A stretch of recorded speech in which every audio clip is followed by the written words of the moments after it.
చాలా త్వరగా సింపుల్ గా కుట్టుకునే బ్లౌజ్ డిజైన్ అనేది చూపిస్తున్నాను. చూడండి, ఇది వచ్చేసి మనం ఆకుమీడ అనేది పెట్టేసాయండి. నేను లైనింగ్ అంతా తిరిగి చేసేసాను. ఈ విధంగా ఇలా తిరిగి చేసిన తర్వాత ఒక సైడ్ ఈ విధంగా ఇట్లా పెట్టేసుకొని ఈ విధంగా మార్కింగ్ అనేది ఇలా చేసుకోండి. ఇలా చేసుకున్న తర్వాత కటింగ్ అనేది చేసుకోండి. ఇది వచ్చేసి వైట్ కలర్ క్లాత్ కాబట్టి మనకి ఇక్కడ అంత క్లారిటీగా అయితే కనిపించలేదు మార్కింగ్. సో మీరు ఐడియా ప్రకారంగా మీరు కటింగ్ అయితే చేసేసేయండి. ఇప్పుడు చూడండి, ఈ క్లాత్ కి వచ్చేసి ఇటు సైడ్ గోటు వేయాలి, ఇటు సైడ్ గోటు వేయాలన్నమాట.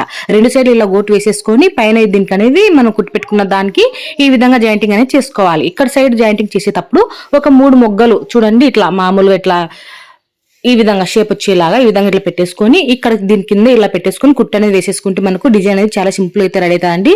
దీనికి ఇంకో కొంచెం హైలైట్ రావడానికి మేడం మడత చిన్న చిన్న మొగ్గలు అనేవి ఇట్లా కుట్టి పెట్టేసుకున్నాను. ఈ విధంగా వీటిని కొంచెం కొంచెం గ్యాప్ ఉండేలాగా చూసేసుకొని ఈ విధంగా జాయింటింగ్ అనేది చేసేసుకున్నాను.